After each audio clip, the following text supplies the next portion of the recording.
to actually a very special news section. This is an emergency news segment, and I have some very special people in the studio. Let me introduce the guests for today, which is Renee Cucurelli. Hi, Renee. And then we have Eric Hargraves. Thank you so much for coming today and speaking on this very important topic. You know, this happened October 1st, 12:01 time. Port strike is happening.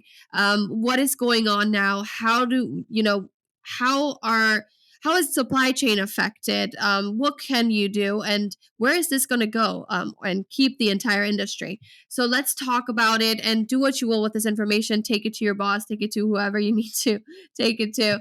And hopefully you get something out of this. So let's get it going. Thank you guys so much for being here. Thank you, Anik.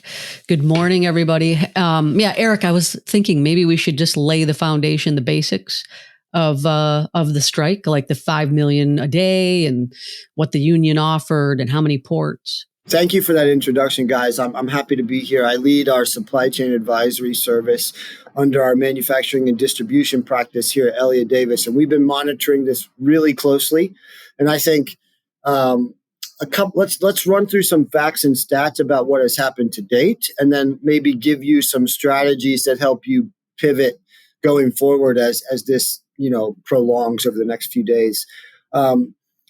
So the ILA is responsible for operations at 36 East and Gulf Coast ports. 14 of those 36, they had a walkout on Tuesday, October 1st at 12:01 a.m. And so it's really impacting our supply. That's tantamount to taking about 50% of our containerized capacity offline. So it's going to have a huge impact. I think, to your point, Renee, on the introduction, what JP Morgan estimates it's going to cost about $5 billion per day, the economic impact. And when you look at the ports and the commodities that they're trading, imports and exports, I think that's a pretty good estimate. The values are high. I also think that it's pretty widely accepted that every day the port is down, it's going to take about 4 or 5 days to recover. So once we reopen the queue of ships, the containers coming in, the most recent estimate I saw was about 60 ships inbound to the East Coast right now for the U.S. Maritime Alliance. And I think it's going to have a really negative impact to the economy. But at the same time, can't be too upset at the ILA leadership for doing their job. Their job is to protect dock workers, to get them raises, to provide a safe working environment, to protect their future, and to preserve jobs. And that's exactly what they're doing. The rhetoric has been a bit harsh, I'll give you that. And we haven't really seen this escalation since 1977. Yeah, I heard it was 50 years, right? But you know what's interesting, Eric, is I thought the union had a pretty good offer, 50% raise, tripling of retirement contributions, which I would love, restrictive language around automation, and a ban on fully automated equipment, which, I think is a little bit difficult to do because automation is, leads to competitiveness and efficiency. So how do we address? I've been thinking a lot about this. I think the most recent offer from the U.S. Maritime Alliance was pretty fair, 50% wage increase. The ILA wants a 77% wage increase. But to your point, I don't really think this is mostly about money. I do believe that it is in large part about automation and the impact that automation is having on dock worker jobs. So the ILA has taken a pretty strong stance that they do not want any automation or semi-automation at the ports that they're managing. And while for a lot of people that sounds like a new requirement and is holding us back in the dark ages in some respects, it's in their current contract, the one that they signed in 2018. So currently, there's a no automation clause in their existing contract. So we're doing it today. As a result, S&P Market Intelligence, along with, I think it's the World Bank, I can't remember exactly, put out a port performance report. And the United States is woefully behind the rest of the world. I think our best performing port on that list was Charleston, and it was 60th. And our worst performing port was Savannah, and it was 398th. I should say we because I'm on the West Coast, but how was their performance? Just curious. LA and Long Beach they perform better, about 9 million TEUs each. They're doing well, but again, there's some automation at our ports. We're not like avoiding automation altogether. And I would have to go back and look at the West Coast Union language. I'm not sure they have the same restriction or the same contract language as the ILA. I mean, obviously it's not identical, but they tend to support one another, right? Yeah, but now they're talking about diverting containers to the West Coast, and I heard if we do that, there might be a picket. I think, union laborers support one another. And if we start, if USMX starts diverting ships to the West Coast, I would expect some support from the West Coast laborers. It's the whole, brothers in arms kind of thing. Like, let's support our brothers and dock workers. I mean, it's a bit like a family. In fact, I think the president of the ILA, Harold Daggett, his son is the vice president. It's literally family. It's like they are really working together as a family unit to protect jobs. And that's their job. We can't despise them for that. We can't be upset at that. They're doing their job. At the same time, we can't continue to be woefully behind the rest of the world. It's hurting our competitiveness. We've got to adopt some language that allows us to innovate and automate down the road so that we can stay competitive. But I think most importantly, we have to take a bit of a short-term view here and get people back to work because the cost is just too high. We're still a massively large consumer nation, and we need ports operational. Do you think that if Biden implements the Taft-Hartley Act, that they would, go back to work, but the processing would be declined and slow?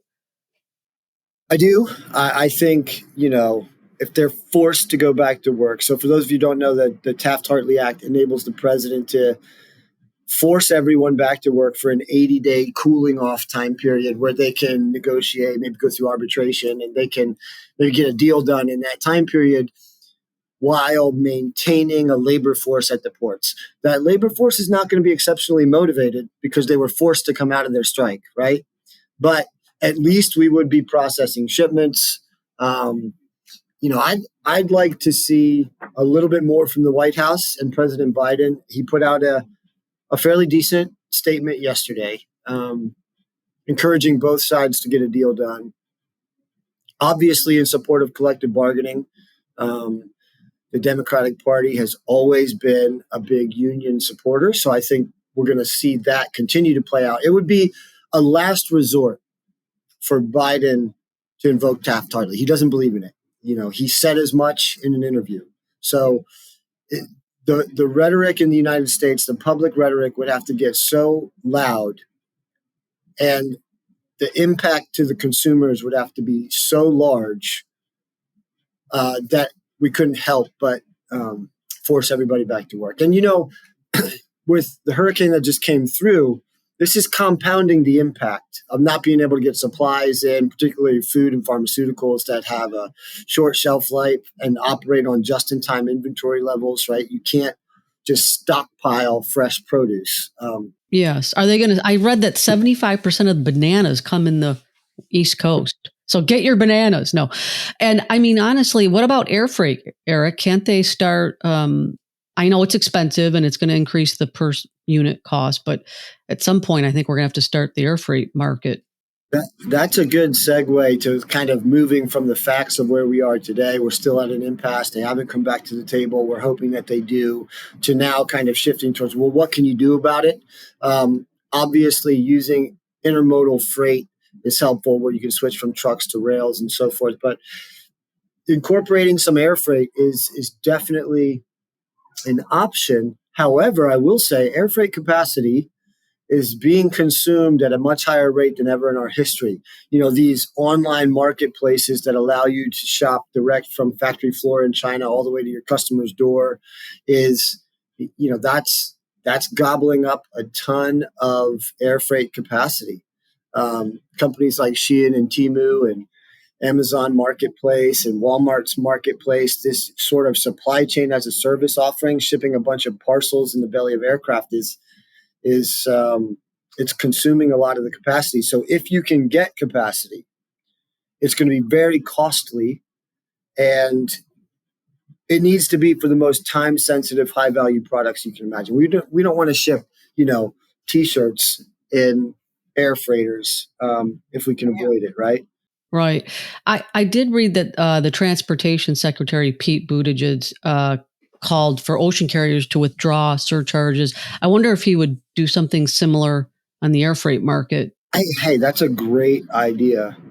I don't know how effective just calling for support from the carriers is going to be, because all of them likely have like a force majeure clause in their contract that they can enact when things are outside of their control, whether it's natural disasters, labor stoppages, port strikes, and so forth. So I think, they're all legally allowed to put these port strike surcharges in place.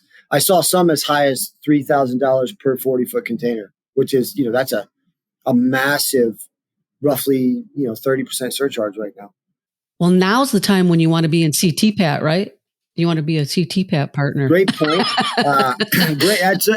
That's another good point. Like if you are a CTPAT member, there was a communication in the cargo service messaging system from CBP talking about the benefits of CTPAT. When ports reopen, CTPAT members are going to get, front of the line service. Hopefully it actually works that way, but sometimes the volumes of the largest importers have to get out the fastest, and sometimes smaller CTPAT members may not get the benefit that some of the larger ones do. It's just practical, but it is a very good benefit that you ought to be taking advantage of if you're a CTPAT member. Yeah, that's when everyone says, well, what are the benefits? Here we go. In a crisis situation, CTPAT is where you want to be a member.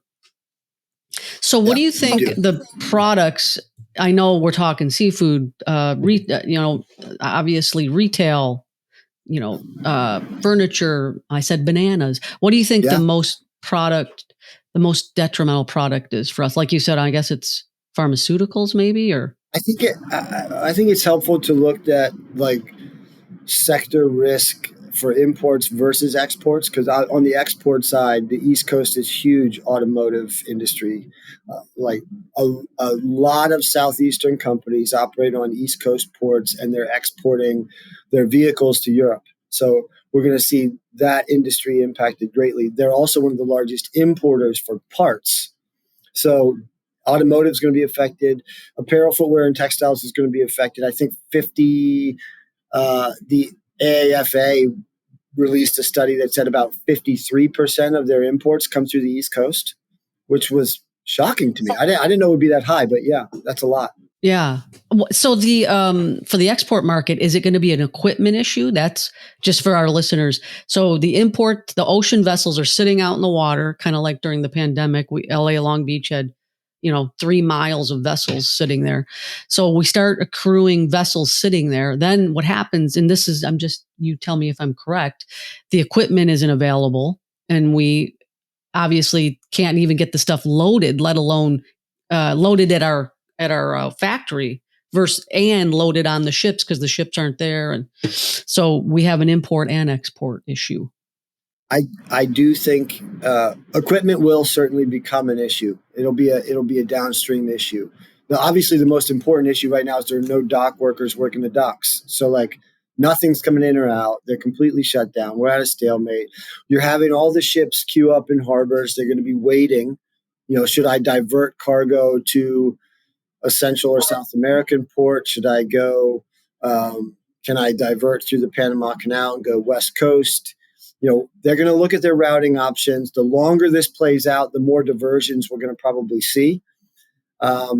However, what happens is when they divert to, say, a Caribbean, Central American port, they offload some containers. Those containers then sit, and they're not aligned to get a ship back to that port to pick up and deliver to the original destination. So a lot of times you get some importers whose product has been offloaded at an intermediary port they were unexpected to go to. Their product is now sitting there.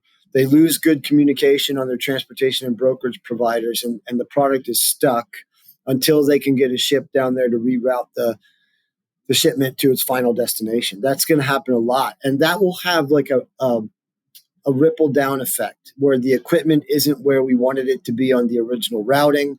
And so you get backlogs and you get bottlenecks in your supply chain that increase time and cost. Yeah. And I also read, talking about diversion, Canada is another option, Halifax, Montreal, but they're actually, some of the rails are considering striking up there. Yeah. So, yeah. That's another big issue.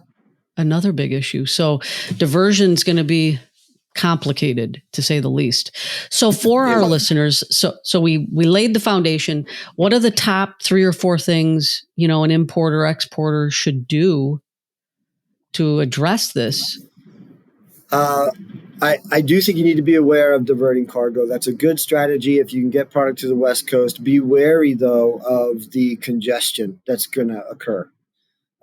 The West Coast was not designed to absorb an additional 50% of capacity. They just weren't. Maybe they can take on 10 or 15%. So you're going to have a backlog of ships in the harbor again, like we saw post-pandemic.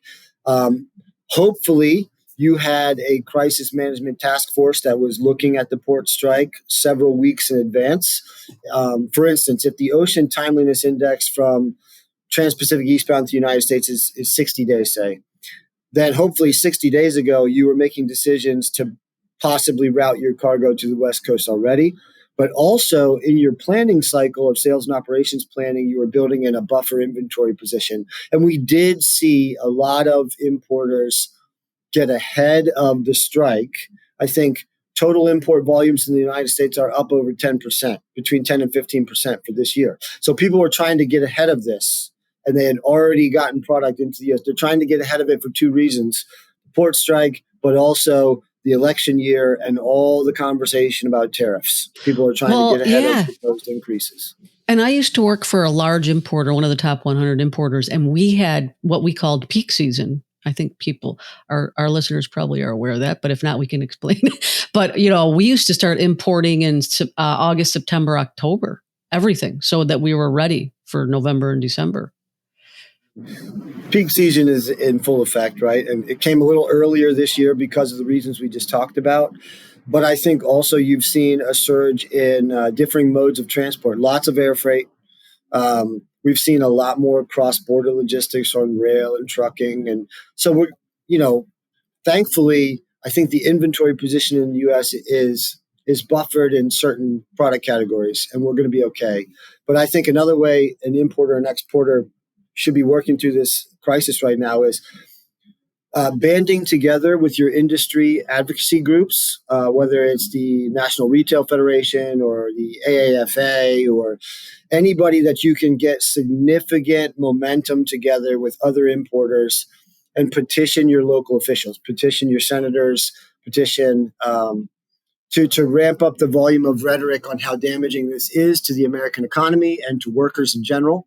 And maybe that puts pressure on the administration to invoke the Taft-Hartley Act and get everybody back to work for 80 days and get a deal done. And then lastly, the NCBFAA, sorry to interrupt, they did a letter with 270 groups just yesterday. So that's another. So yeah. That's a great suggestion. Yeah, you guys ought to be working your advocacy channels. Yes. And lastly, there are some like specialty insurance products that can help you out. Meaning, if you have significant revenue loss as a result of things like port strikes, you can buy trade disruption insurance. You need to see if you could avail yourself of that now. Hopefully you already had it in queue, so you're not just trying to go shop for it right now while there is a crisis, but look at that for the future. Trade disruption insurance, it's a good thing to have considering the uncertainty of supply and demand in our current economic and global trading environment. Oh my gosh, great suggestions, Eric. Thank you. We're fortunate to have you. I'm thrilled to be here. I'm glad we can put this out for everyone. Hopefully it's helpful on some level. Thank you again for listening, everyone. We hope you this is maybe not enjoyable, but this is very good information. So we hope that I don't know how enjoyable this is for people to know that the ports are striking, but just maybe it can be enjoyable for you because now you know what is happening, and maybe you can use it for good. So thank you so much, and we'll be back with our regular news next Monday. So see you then. Thank you so much for listening. Bye. Thank you very much for joining us. Simply Trade is brought to you by the generous contributions of Global Training Center. You can follow the show and GTC on LinkedIn or Twitter and other social networks. Make sure you check out the show notes in the description for a full rundown of today's show with all the important links. Also, make sure that you share this with a friend and subscribe on your favorite streaming platform. We really like hearing from you. If you enjoyed the show, make sure to rate and review wherever you listen to this podcast. If you or someone you know would like to be a guest in the show or would like to sponsor Simply Trade or suggest any topic you would like for us to discuss, please contact us via email at simplytrade@globaltrainingcenter.com, or you can DM us on Twitter at simplytradepod. Thank you again for the privilege of your time. Happy trading. Simply Trade is not a law firm or an advisor. The topics and discussions conducted by Simply Trade hosts and guests should not be considered and is not intended to substitute legal advice. You should seek appropriate counsel for your own situations. These conversations and information are directed towards listeners in the United States for informational, educational, and entertainment purposes only and should not be substituted for legal advice.